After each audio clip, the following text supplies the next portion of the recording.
Hi there!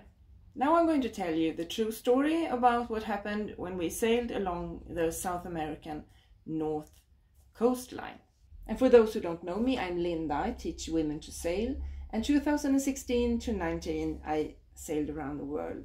This video is going to be about the almost accident that occurred when we had been in Saint Laurent in French Guiana, one of these three small countries, you know, here on the northern side of South America. So here is Guyana, Suriname and French Guiana, and all this here is Brazil and Venezuela, and yeah.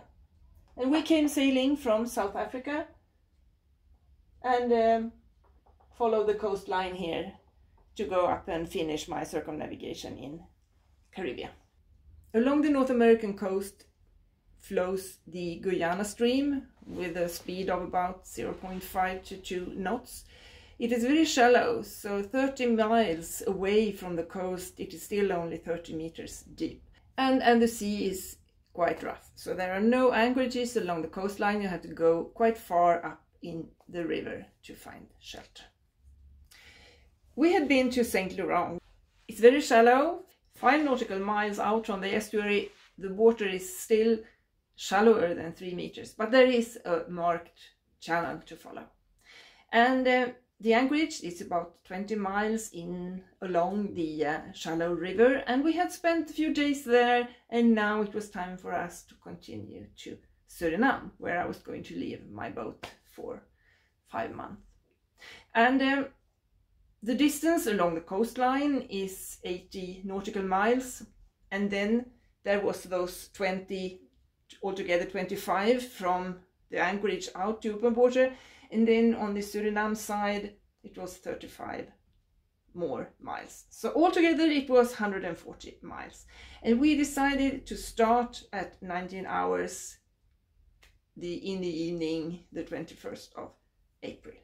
The tidal currents in the rivers are very strong, up to 4 to 5 knots, and of course then you have to plan your trips according to them. It means that you can only go in each direction in the river twice a day. The important point of this journey was the approach to the Suriname River.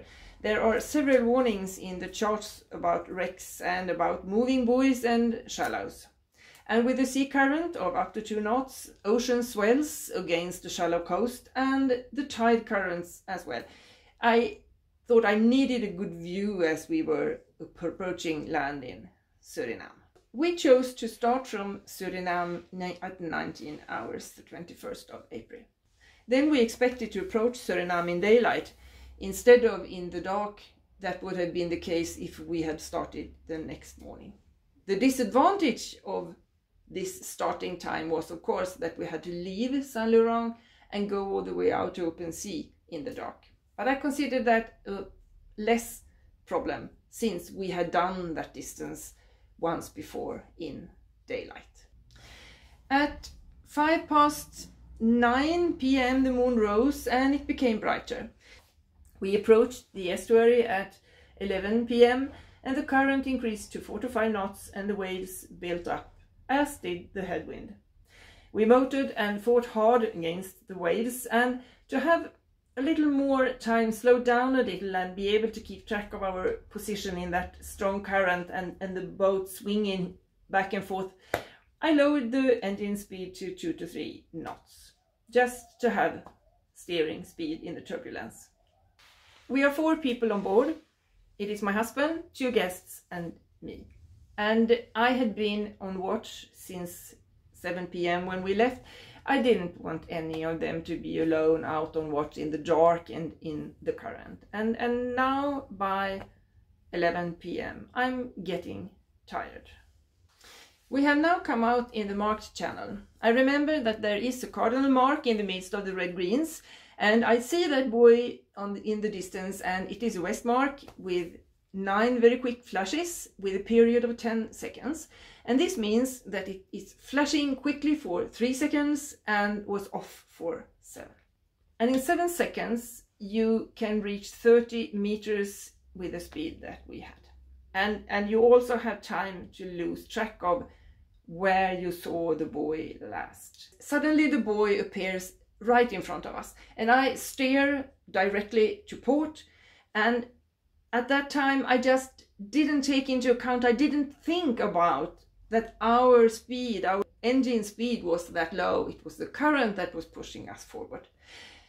So when I turned around, nothing much happened. And my impression was that that enormous yellow rusty metal buoy was rushing towards us with a speed of like 4 to 5 knots, crashing into our hull.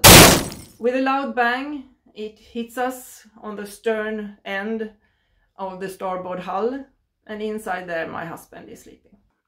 My husband woke up from the bang, and he heard that we were not panicking outside, so he understood that it was no immediate danger. So he fell asleep again. I run down to check the bilge, and luckily I cannot see any water coming in. So I go out again and we talk, Erika and I, while my heartbeat is slowly subsiding and my husband continues to sleep. We discuss what happened and what is going to happen now. And since we couldn't see any damage on the outside, there is no water intake, what we can see. So we thought it's nothing else we can do but continue. So if we would have taken in water, what would we have done? I think the best solution in that situation would be to just turn around, go back further into the river again where the water had calmed down. And then it was so shallow all the way. So then I think we would have tried to find a sandy, shallow spot where we could just run aground. And at midnight we have reached deeper water. We turn west towards Suriname and roll out the sails. At Waterland Suriname, I start preparing the boat for being in water there 5 months in the rainy season. I pull out and go through everything that has been stored away for a long time. And down in the swimming platform, I have stored a spare sail, some sail bags, some plastic pipes and lots of things. And I take all that out. And then when I go down to check the area, I can see that there is a light coming from somewhere. and this is what I get to see. The collision has caused the entire hull to move, and large pieces of plastic have come loose from the joint between the hull and the transom.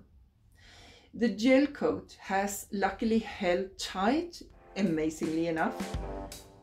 Odd did the plastic work to restore Peristera, while I covered Odd from the rain masses.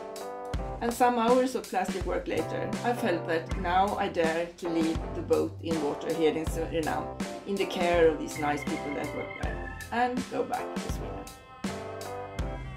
This is what I found in Peristera when I came back after 5 months. That is another story.